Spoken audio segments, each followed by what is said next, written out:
Bonsoir à tous. L'émission Homogène, donc l'émission le magazine gay, lesbien, bi et trans de Radio Alpa. Homogène, votre émission bimensuelle, sensuelle et culturelle, aux couleurs de l'arc-en-ciel.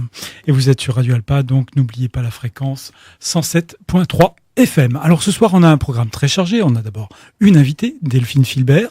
Bonsoir. Qui nous a écrit un beau livre. Tout d'abord, bonsoir Delphine Filbert, parce que c'était une grande journée pour vous au Mans, puisque cet après-midi à la FNAC, il y a eu un débat vers 15h30 pour présenter ce livre qui s'appelle « Devenir celle que je suis ».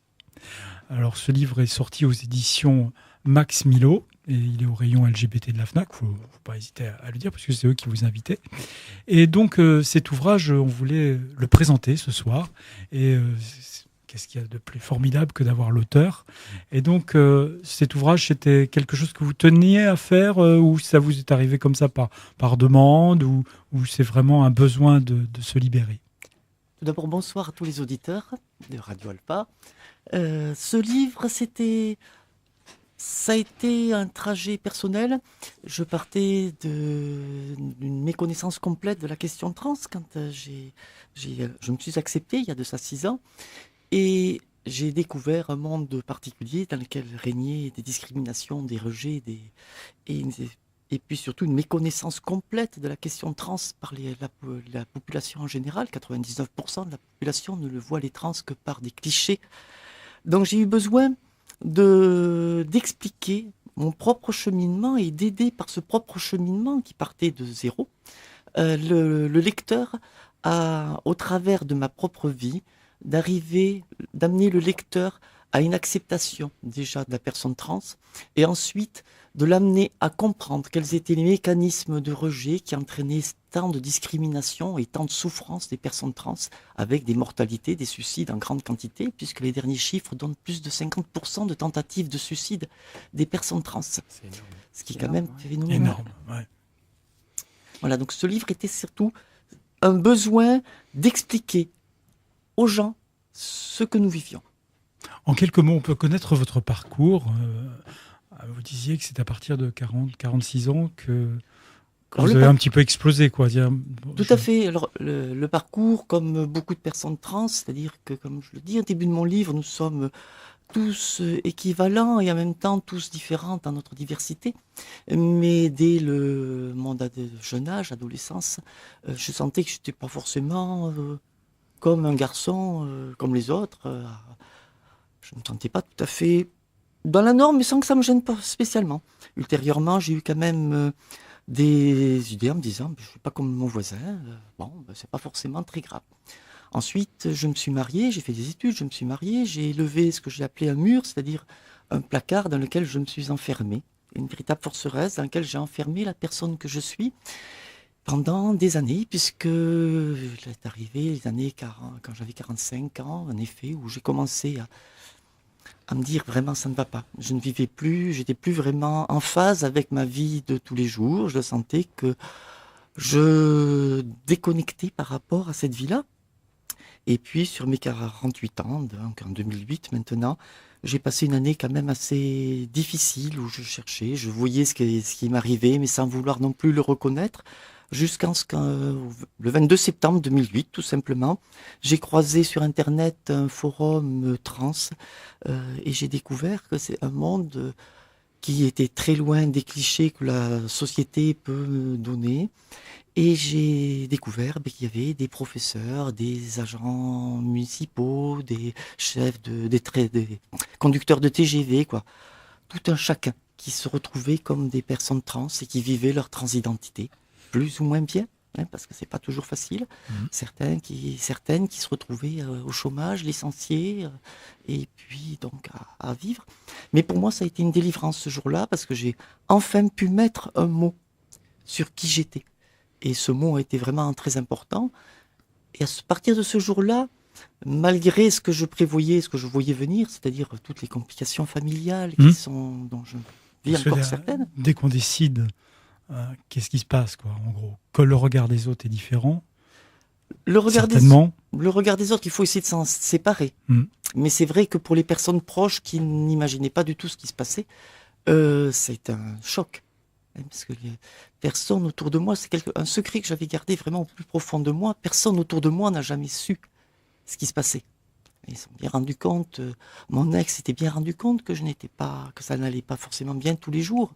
Mes enfants eux-mêmes s'en étaient rendus compte, puisque mon fils me posait régulièrement la question, mais papa, qu'est-ce qui se passe? Les derniers mois, c'est quand même terrible. Vous avez votre fils de 17 ans qui vous pose cette question-là. C'est difficile d'aller lui répondre. Je ne sais pas qui je suis, je ne sais pas où je vais, je ne sais pas quoi sera fait demain. On ne peut pas répondre ça à son fils. On devrait pouvoir y arriver, mais c'est pas forcément simple. Et donc, c'est vrai que là, il y a du rejet.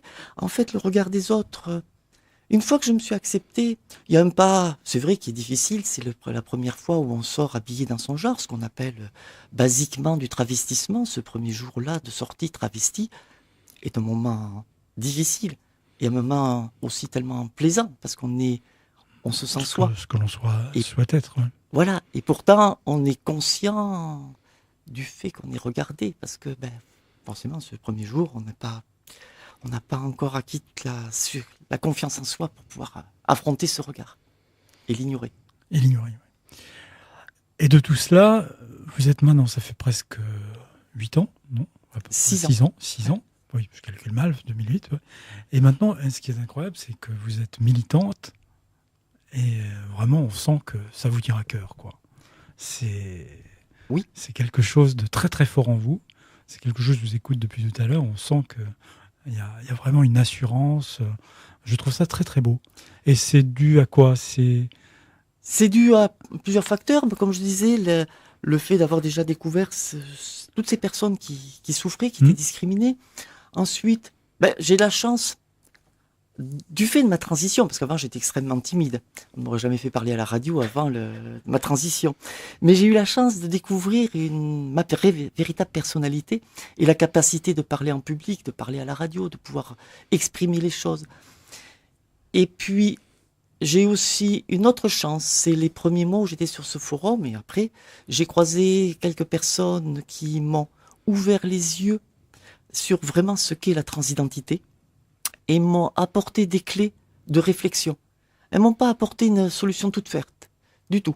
Ça a été des échanges sur le forum, des échanges par mail, des échanges qui me poussaient dans mes retranchements de réflexion.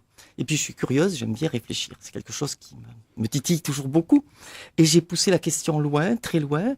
À l'heure actuelle, je fais partie d'un groupe qui s'appelle Support Transgenre Strasbourg, qui est un groupe, un autosupport de réflexion, on pourrait appeler ça un think tank, en trans, et où on essaie de faire progresser les notions d'identité de genre, les notions d'égalité des droits pour les personnes trans, mais au-delà, parce qu'en réalité, la question trans va au-delà.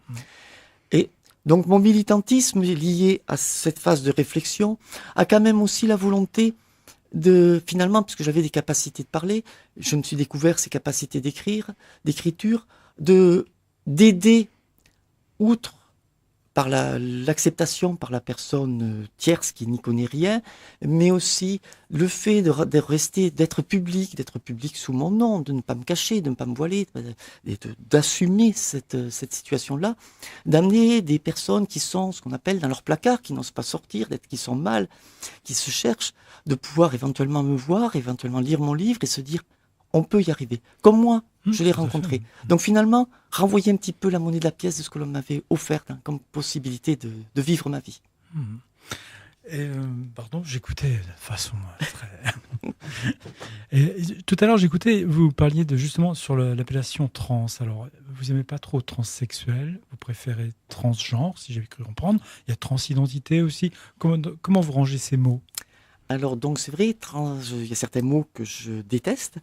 Je les déteste tout simplement parce que ce sont des mots qui ont été créés par le corps médical de manière à nous ranger dans une case de malades psychiatriques et qui ne correspondent pas à la réalité. Parce qu'à l'heure actuelle, les auditeurs à la radio ont une malade psychiatrique qui leur parle, puisque l'État français nous considère toujours comme des malades psychiatriques. Donc il est important de savoir que mes mots sont prononcés par une malade psychiatrique. Et donc ça a quand même un impact. Il ne faut pas oublier que les gays, c'est pas vieux non plus. C'est pas vieux non plus, c'était il y a 30 ans. Voilà, exactement. La dépsychiatrisation. Donc, nous sommes partis, excusez-moi. Non, il faut recaler des fois. On parlait du mot trans. Ah oui, du mot trans, voilà, tout à fait. Donc ces mots transsexuel, transsexualité, transsexualisme sont des mots tout à fait médicaux. En plus, ils rangent dans une catégorie de personnes qui changent de sexe, c'est-à-dire qu'ils vont faire une chirurgie de ce qu'on appelle chirurgie de réassignation sexuelle, de manière à avoir un sexe se rapprochant du sexe du genre dans lequel elles veulent vivre, que ce soit un sexe féminin ou un sexe masculin. Or, les personnes trans ne changent pas de sexe. Elles changent de genre social. Elles vivent dans le genre qu'elles ressentent. C'est-à-dire qu'une personne trans homme qui fait une transition, ce qu'on appelle femme vers homme, vit dans le genre masculin. Et une personne trans femme qui fait une transition homme vers femme vit dans son genre féminin. Il n'y a pas... Le pourcentage de personnes trans qui font vraiment une chirurgie est très faible. Les chiffres officiels parlent de quelques milliers. En réalité, si on prend des chiffres d'études beaucoup plus sérieuses, on arrive à des personnes trans qui font une chirurgie de l'ordre de 20 000 personnes. Et de personnes trans qui font uniquement un traitement médical d'environ 90 000 personnes en France. Ouais. Et si on prend le terme transgenre dans le sens le plus large, qui inclut des personnes qui vont, ce que l'on appellerait, se travestir, à ce moment-là, on arrive à 400 000 personnes en France, qui est nettement plus élevé que les chiffres qui sont donnés par... C'est un sacré chiffre quand même. C'est un sacré chiffre, tout à fait. On arrive à un département moyen français. Exactement. Mais, donc, ce terme transsexuel est absolument faux. Il faut utiliser le terme, je préfère le terme transgenre, qui veut bien dire ce que ça veut dire, c'est-à-dire qu'on passe d'un genre à un autre. Si on ne veut vexer personne, si on veut, de manière à ne pas savoir quelle est la sensibilité de la personne que l'on a en face de soi et que l'on veut l'étiqueter, à ce moment-là, on va parler de personnes trans. Trans, raccourci. C'est très bien. C'est ce qu'on dit dans le générique. Exactement. Donc, on ne s'est pas trompé, alors ça va. Nous sommes rassurés. Alors, je sens en vous vraiment cette personne militante sur l'égalité des droits. Il y a beaucoup de choses à mettre en place et toujours des choses à gagner. On parlait de simplement le droit de vote, arriver en mairie, devant un bureau de vote, en présentant une carte d'identité souvent où on n'a pas le visage que l'on a en se présentant devant la personne. Cela, par exemple, pose de gros problèmes. Il y a beaucoup de choses à gagner sur l'identité. Et en plus, c'est toujours une commission qui donne l'identité, c'est cela. C'est un groupe de personnes. Le changement d'identité n'est obtenu que par voie judiciaire. Par voie judiciaire. Par voie judiciaire, devant le tribunal de grande instance, à un coût financier d'environ 2 000 €. Ah, quand même. Si on ne compte pas d'éventuels frais d'expertise demandés par la justice, le procureur demande souvent des expertises médicales, psychiatriques, puisqu'il faut prouver que nous sommes bien des personnes folles, des expertises aussi physiques. Et il faut savoir que ces expertises-là arrivent à des stades de discrimination importantes, puisque l'État demande qu'il y ait des preuves comme quoi nous sommes bien stérilisés. Donc pour les personnes trans dans le sens femme vers homme, il faut qu'il y ait une preuve qu'il y a bien eu ablation des ovaires et de l'utérus, qu'on appelle une ovario-hystérectomie. Et donc les expertises peuvent aller jusqu'à une demande d'échographie abdominale pour vérifier qu'il y a bien eu ablation de l'ovaire et des utérus.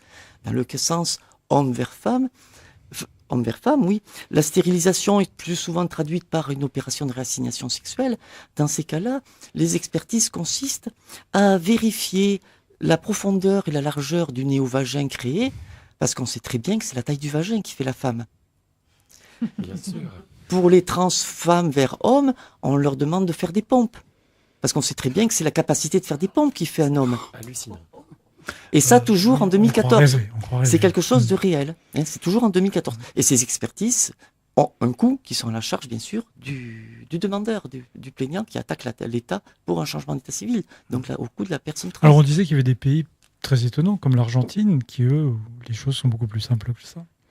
Oui, l'Argentine est le premier pays au monde à avoir mis en application, alors que c'est un pays qui n'est pas européen, à avoir mis en application les 12 recommandations écrites par monsieur Thomas Hammarberg, qui est l'ancien commissaire aux droits de l'homme du Conseil de l'Europe.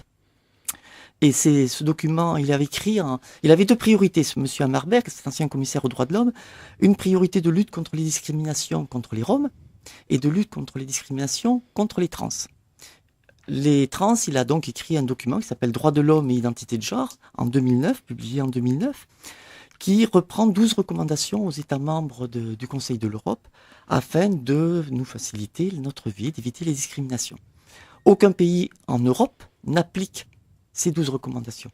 Un seul pays dans le monde les a mis en application, l'Argentine. Et sans qu'il y ait eu de discussion majeure. Alors bien évidemment, l'Argentine, il y a d'autres problèmes. L'avortement n'est pas autorisé, tous les droits ne sont pas acquis. Mais les personnes trans ont acquis une liberté de changement d'état civil sans obligation de traitement médical, sans stérilisation, bien évidemment, sans obligation de chirurgie, et sur simple déclaration en mairie. Ça me fait penser, je ne sais pas pourquoi, je ne sais pas si vous l'avez vu, ce film XXY, qui est argentin d'ailleurs, et qui est passé dans le cadre de la Culture Pride, où c'est justement le problème de l'enfant qui est dans l'histoire une petite fille. On voit une petite fille, mais en fin de compte, c'est aussi un garçon, puisqu'il y a un zizi, comme on voit.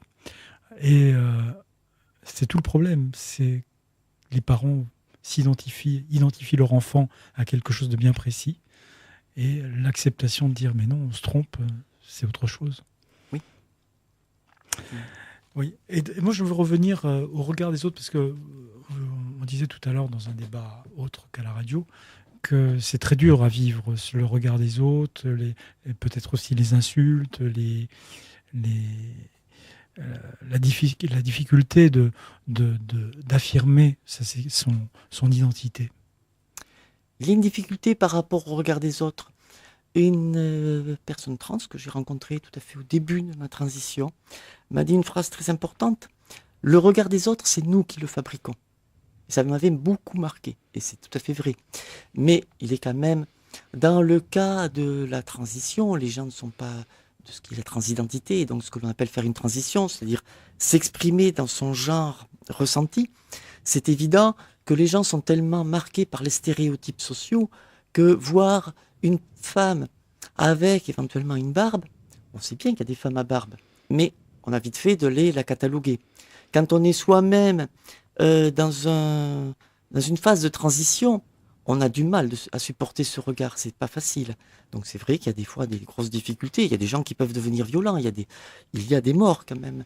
En France même, il y a eu l'année dernière une personne trans qui a été retrouvée morte, deux même. Et chaque année, on célèbre le 20 novembre la mort dans le TDOR, le souvenir de tous nos morts à travers la planète.